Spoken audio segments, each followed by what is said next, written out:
春日部つむぎのゲーム作ってみよう。親愛なる視聴者の皆様、こんにちは。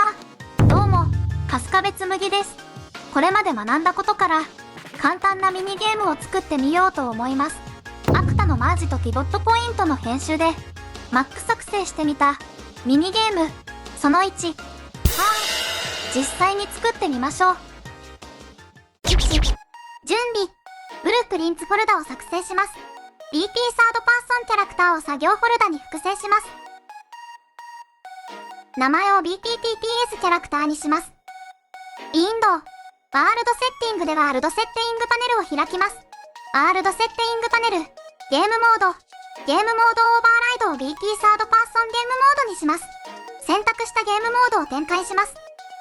デフォルトのコーンクラスを BTTPS キャラクターにします。どこからでもアクセスできる便利なファイルとして、今回は、プレイヤーコントローラーを作成します。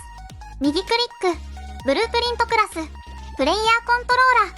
名前を BTTPS プレイヤーコントローラーにします。ワールドセッティングパネル、プレイヤーコントローラークラスを BTTPS プレイヤーコントローラーにします。1-1、プレイヤー判定用 BPI 関数の作成。プレイヤー用 BPI を作成します。右クリック、ブループリント、ブループリントインターフェース。名前を BPITPS プレイヤーにします。ファイルを開きます。新規関数を BPIFTPS プレイヤーステートにします。詳細パネル、アウトプットに変数を追加します。変数 is プレイヤーコントロールド、ブーリアンナタを作成します。コンパイルして保存します。BTTPS キャラクターを開きます。クラス設定、実装インターフェースのプルダウンより BPITPS プレイヤーを設定します。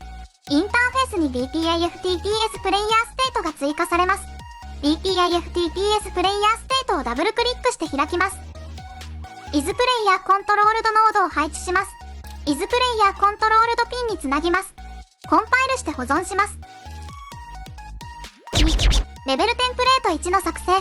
10個のレベルがあり、短いサイズのレベルと長いサイズのレベルを作成します。それぞれには模様違いがあり、4種類のレベルを作成します。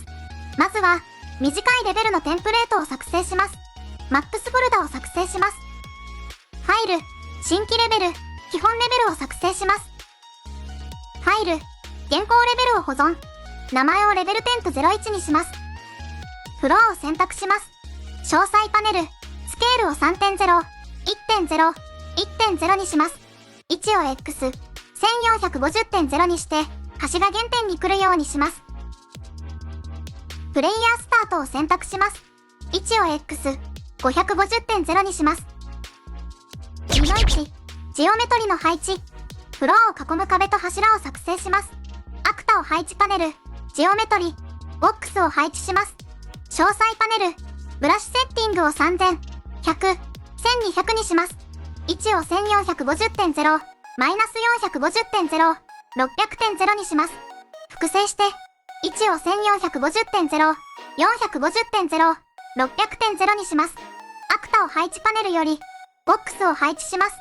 詳細パネル、ブラシセッティングを100、1000、1200にします。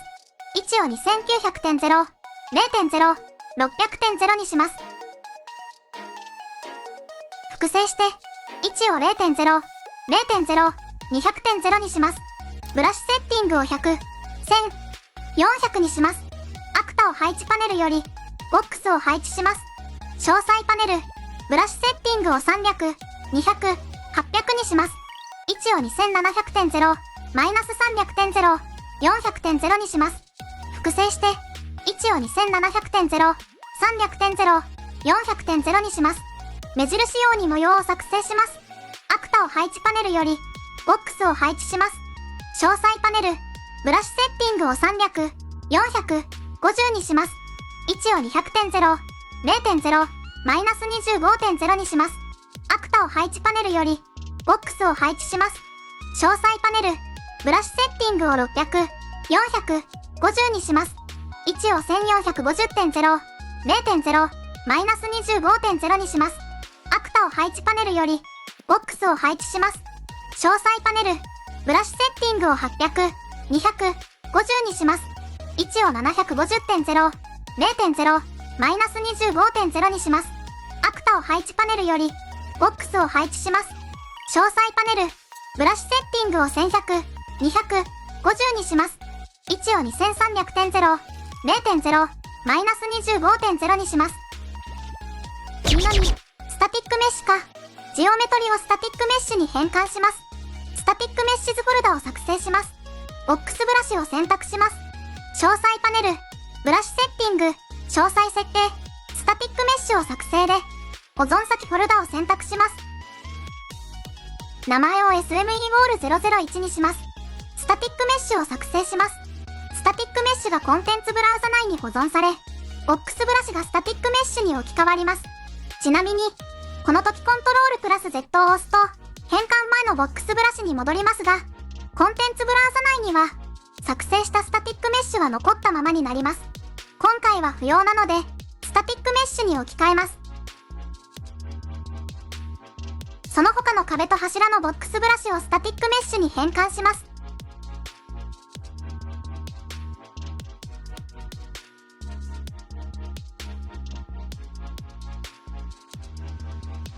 次の3、アクタのマージ。壁と柱を一つのスタティックメッシュにします。壁と柱を選択します。アクタをマージ。保存先フォルダを選択します。名前を EVE-ALL-001 にして保存します。レベル上のアクタはそのままで、コンテンツブラウザにマージしたスタティックメッシュが保存されます。ファイル名には SM が付与されます。レベル上のスタティックメッシュは不要なので削除します。マージ済みスタティックメッシュを開きます。マテリアルスロットにマテリアルを割り当てます。保存して閉じます。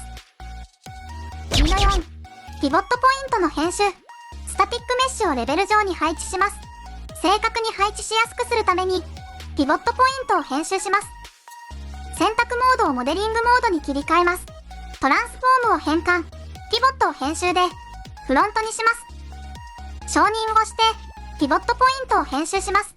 レベル上のモデルだけでなく、スタティックメッシュ自体のピボットポイントが編集されます。モデリングモードを選択モードに切り替えます。詳細パネル、位置を 50.0、0.0、600.0 にします。板もマージして配置します。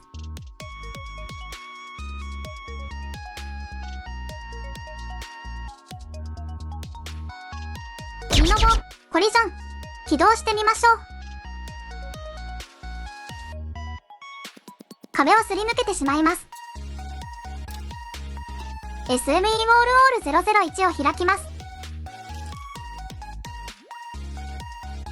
表示、単純なコリジョンを有効にします。何もコリジョンがついていないことがわかります。複雑なコリジョンを有効にします。コリジョンがついていることがわかります。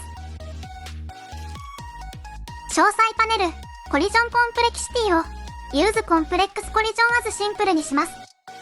保存して閉じます。起動してみましょう。壁をすり抜けなくなりましたね。3、カメラアングル。今回は上から見下ろすようにカメラを配置します。3の1、ブレンドカメラアクターの作成。右クリック、ブループリントクラス、すべてのクラスでカメラアクターを検索します。カメラアクターを選択します。名前を BT ブレンドカメラアクターにします。レベルに配置します。位置を 0.0、0.0、1000.0 にします。回転を Y-60.0 にします。もう一つ配置します。位置を 1300.0、0.0、1000.0 にします。回転を Y-50.0 にします。3の2、ブレンドトリガーボリュームの作成。ボリューム内に入ると、配置したカメラを使用するようにボリュームアクターを作成します。右クリック、ブループリントクラス、アクタ。名前を BT ブレンドトリガーボリュームにします。ファイルを開きます。イベントグラフに移動します。開始時に視界をカメラに移行するかどうかを判定します。イベントビギンプレイノードより、ブランチノードを配置します。コンディションを右クリックして、変数へ昇格します。名前をビギンプレイにします。インスタンス編集可能を有効にします。開始時に実行するときは True へ処理が流れます。開始時は配置したカメラから始まるようにします。Get Player Controller ノードを配置します。Get Player Controller ノードより、セットビューターゲットウィズブレンドノードを配置します。ブランチノードのトゥルーにつなぎます。ニュービューターゲットピンを右クリックして、変数へ昇格します。名前をカメラアクターにします。インスタンス編集可能を有効にします。ボリューム内に入ると、配置したカメラに視界が移行するようにボリュームを作成します。コンポーネントパネルのクラス追加より、ボックスコリジョンを配置します。名前をボックスコリジョンにします。ボックスコリジョンを右クリックして、イベントを追加。オンコンポーネントビギンオーバーラップを追加します。オンコンポーネントビギンオーバーラップノードが配置されます。アサーアクターピンより、DPIFTPS プレイヤーステイト、メッセージノードを配置ます。IS プレイヤーコントロールドピンより、ブランチノードを配置します。オーバーラップしたのがプレイヤーであれば、トゥルーに処理が流れます。プレイヤーがオーバーラップすると、視界をカメラに移行します。視界をカメラへ移行をコピーして、貼り付けます。ブランチノードのトゥルーにつなぎます。ブレンドタイムを変数へ昇格します。インスタンス編集可能を有効にします。ブレンドファンクを変数へ昇格します。インスタンス編集可能を有効にします。ブレンド EXP を変数へ昇格します。インスタンス編集可能を有効にします。コンパイルして保存します。DT ブレンドトリガーボリュームをレベルに配置します。詳細パネル、スケールを 20.0、20.0、20.0 にします。位置を 700.0、0.0、600.0 にします。デフォルト、カメラアクターで手前のカメラを選択します。ブレンドタイムを 0.5 にします。もう一つ、レベルに配置します。詳細パネル、スケールを 20.0、20.0、20.0 にします。位置を 2000.0、0.0、600.0 にします。デフォルト、ビギンプレイを無効にします。カメラアクターで奥のカメラを選択します。ブレンドタイムを 0.5 にします。マウスで視界を操作できないようにします。DTTTS キャラクターを開きます。カメラインプットの実行ピンを切断します。ついでに、今回はジャンプ機能は不要なので、ジャンプインプットの実行ピンを切断します。コンパイルして保存します。起動してみましょう。上から見下ろせるようになりましたね。カメラの移動もできてますね。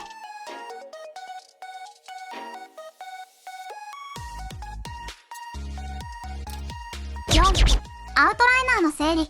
プレイヤースタートを選択します。ライティングフォルダに入れます。レベル10と01を選択します。フォルダを追加します。名前をレベルにします。ブレンドカメラアクター、ブレンドトリガーボリューム、フロア、作成したスタティックメッシュをレベルフォルダに入れます。5、その他のレベルテンプレート。その1、レベルテンプレート2の作成。2つ目のレベルテンプレートを作成します。レベル10と01を複製します。レベルを開きます。1つ目のテンプレートと比べて、模様違いですね。同じようにスタティックメッシュを作成します。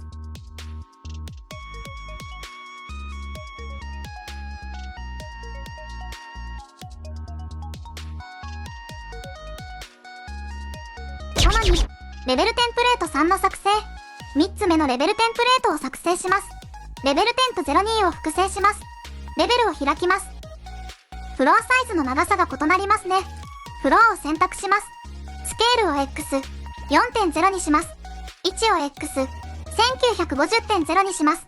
スタティックメッシュを同じように作成します。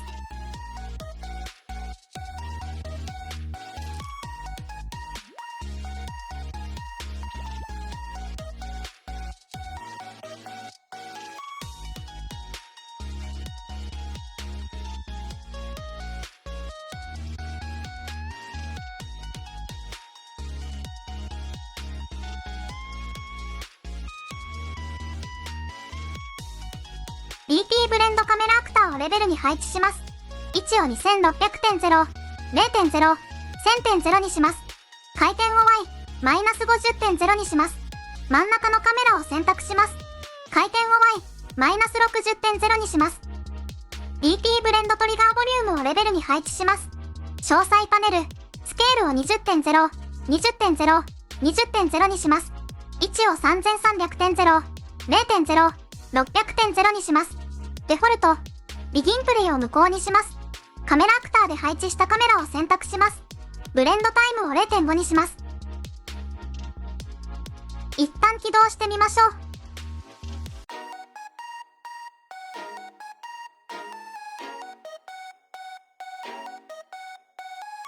ちゃんとできてるみたいですね。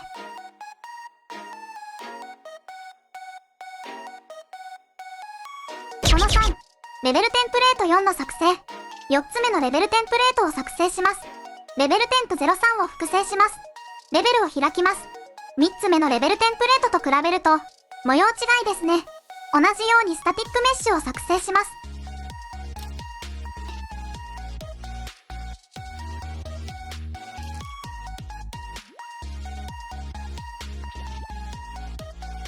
6、テンプレートより、レベルの作成。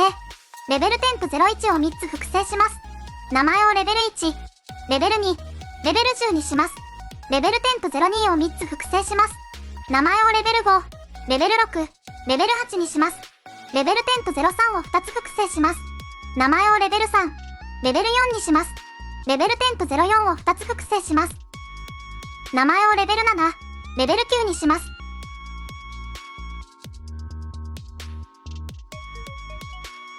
6の1、フォルダ名の変更。レベル1を開きます。アウトライナーのレベルをレベル1にします。その他のレベルも変更します。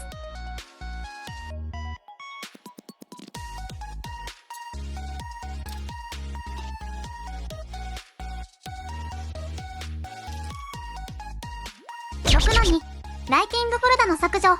今回は各レベルのライティング関連は不要なので、ライティングフォルダを削除します。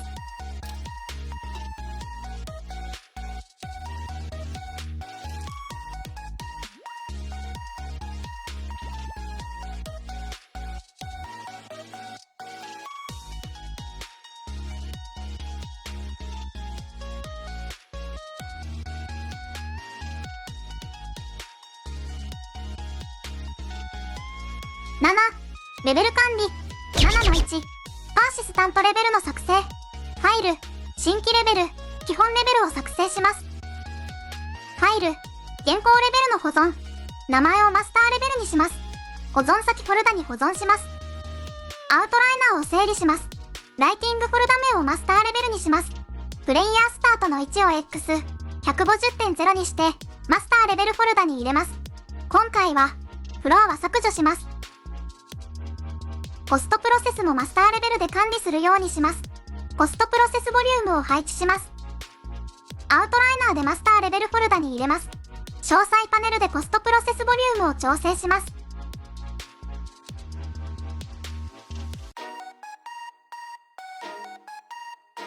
ディレクショナルライトを選択します。詳細パネル、ライト、キャストシャドウを無効にします。スカイライトを選択します。詳細パネル、ライト、リアルタイムキャプチャを無効にします。ソースタイプを SLS スペシファイドキューブマップにします。キューブマップを T クリアスカイにします。インド、ワールドセッティングではワールドセッティングパネルを開きます。ワールドセッティングパネル、ゲームモード、ゲームモードオーバーライドを BP サードパーソンゲームモードにします。7の2、レベルズウィンドウ、インド、レベルで、レベルズウィンドウを開きます。各レベルをレベルズウィンドウにドラッグ&ドロップします。レベル1以外の可視性をクリックして、レベル1のみ表示にします。レベル1を右クリックして、ストリーミング方法を変更で、常にロード済みに設定します。パーシスタントレベルをダブルクリックして、現在のレベルにします。8、レベルリダイレクト。前回作成した BP レベルリダイレクトを使用して、レベル間をリダイレクトするようにします。BP レベルリダイレクトの作成方法は前回の動画を参照してください。BP レベルリダイレクトをプロジェクトに移行します。BP レベルリダイレクトを開きます。8の1、修正。設定しているレベル数が1つの場合、レベルをアンロードして、なくなってしまうので修正します。ローディングレベルズと、アンローディングレベルズを修正します。レベルが1つしかない場合は、レベルのロードを飛ばします。変数レベルアレイを配置します。変数レベルアレイより、レングスノードを配置します。レングスノードよりイコールノードを配置します。下のピンを1にします。イコールノードよりブランチノードを配置します。EV ローディングレベルズにつなぎます。レベルが1つしかない場合はトゥルーに処理が流れます。ブランチノードのトゥルーはレベルのロードを飛ばしてプレイヤーの位置指定につなぎます。ブランチノードのフォールズにレベルのロードをつなぎます。レベルが1つしかない場合はレベルのアンロードを飛ばします。レベル数1判定をコピーして貼り付けます。EV アンローディングレベルズにつなぎます。ブランチノードのトゥルーはレベルのアンロードを飛ばしてローディングタイムにつなぎます。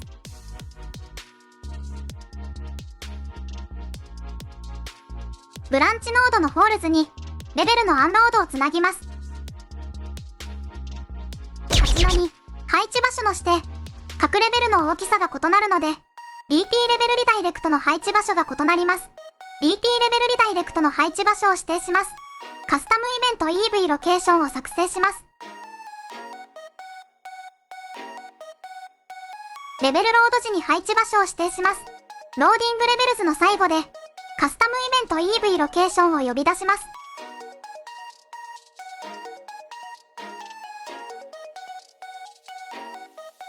レベルロード時に配置場所を指定します。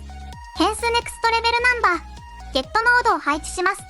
変数ネクストレベルナンバーは0から始まっているので、わかりやすいように変数ネクストレベルナンバーに1を足します。変数ネクストレベルナンバー、ゲットノードよりアドノードを配置します。下のピンを1にします。アドノードよりスイッチオンイントノードを配置します。カスタムイベント EV ロケーションにつなぎます。ピンを11個追加します。短いレベルの時のこのアクターの配置場所を指定します。セットアクターロケーションノードを配置します。ニューロケーションを右クリックして変数へ昇格します。名前を S ロケーションにします。インスタンス編集可能を有効にします。短いレベルはレベル1、レベル2、レベル5、レベル6、レベル8、レベル10なので1、2、5、6、8、10につなぎます。長いレベルの時のこのアクターの配置場所を指定します。セットアクターロケーションノードを配置します。ニューロケーションを右クリックして変数へ昇格します。名前を L ロケーションにします。インスタンス編集可能を有効にします。長いレベルはレベル3、レベル4、レベル7、レベル9なので3、4、7、9につなぎます。キャラクターの配置場所をワールドロケーションに指定します。コンポーネントパネルよりプレイヤーポジションを配置します。プレイヤーポジションよりセットワールドロケーションノードを配置します。ニューロケーションを右クリックして変数へ昇格します。名前をプレイヤーロケーションにします。インスタンス編集可能を有効にします。短いレベル時の配置場所と長いレベル時の配置場所につなぎます。8の3、初期時の配置場所。初期時、レベル1の時のこのアクターの配置場所を指定します。セットアクターロケーションノードを配置します。イベントビギンプレイノードの初期値の取得の後につなぎます。レベル1は短いレベルなので、変数 S ロケーション、ゲットノードを配置します。ニューロケーションにつなぎます。初期時、レベル1の時のキャラクターの配置場所を指定します。コンポーネントパネルより、プレイヤーポジションを配置します。プレイヤーポジションより、セットワールドロケーションノードを配置します。前の処理につなぎます。変数プレイヤーロケーション、ゲットノードを配置します。ニューロケーションにつなぎます。コンパイルして保存します。パーシスタントレベルに配置します。位置を X、2650.0、Y、25.0、Z、0.0、回転を Z、180.0、スタティックメッシュを選択します。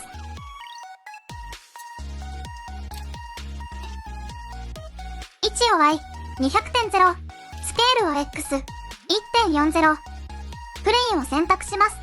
スケールを X、3.5、Y、2.5、ボックスコリジョンを選択します。位置を Y、20.0、スケールを Y、1.6、セルフを選択します。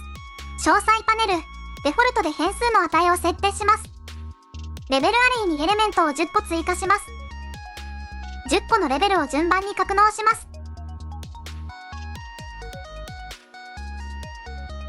S ロケーションを X、2650.0、Y、25.0、Z、0.0、L ロケーションを X、3650.0、Y、25.0、Z、0.0、プレイヤーロケーションを X、100.0、Y、0.0、Z、92.0 にします。起動してみましょう。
ちゃんとできてるようですね。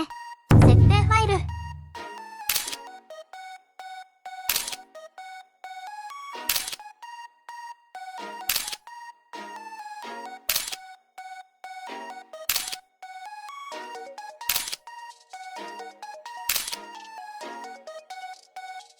何気にマップ作成って時間かかりますね。アクタをマージするメリットは、描画コストの削減。マージすることで、複数のオブジェクトを一つのメッシュに統合し、ドローコールを減らせます。GPU の負担を軽減し、フレームレートの向上につながります。パフォーマンスの最適化。マージされたアクタは一つのエンティティとして処理されるため、物理演算やコリジョン判定の負荷を軽減できます。特に、大量のオブジェクトが存在するシーンでは処理速度の向上が期待できます。メモリ使用量の削減。マージ後のメッシュはデータの管理がシンプルになり、メモリの節約につながります。インスタンス化できることで、さらにメモリ効率が向上します。利便性の向上。アセットの整理が容易になり、プロジェクトの管理がシンプルになります。円形用のメッシュを簡単に作成でき、LOD と組み合わせることで最適な描画が可能になります。ピボットポイントを編集するメリットは、アクタの配置とアニメーションの精度向上。ピボットポイントを調整することで、アクタの回転、スケール、移動を意図通りに制御することができます。アニメーションの視点を調整することで、動きがより自然になります。モデリングの効率化、オブジェクトの原点を適切に調整することで、レベルデザイン時の配置が簡単になります。物や装飾品を正確に配置しやすくなり、修正の手間が減ります。ゲームプレイの改善、ヒットボックスやコリジョンの調整がしやすくなり、プレイヤーとのインタラクション精度が向上します。武器の持ち方やアイテムの配置がより直感的なものになります。アセットの再利用性向上。ピボットポイントを統一しておくことで、複数のアセット間で一貫性のある配置が可能になります。例えば、複数のオブジェクトを正確に組み合わせる際に役立ちます。だそうです。はい、それでは、今回の動画はここで終わります。興味がある人は高評価とチャンネル登録お願いします。じゃあ、バイバイ。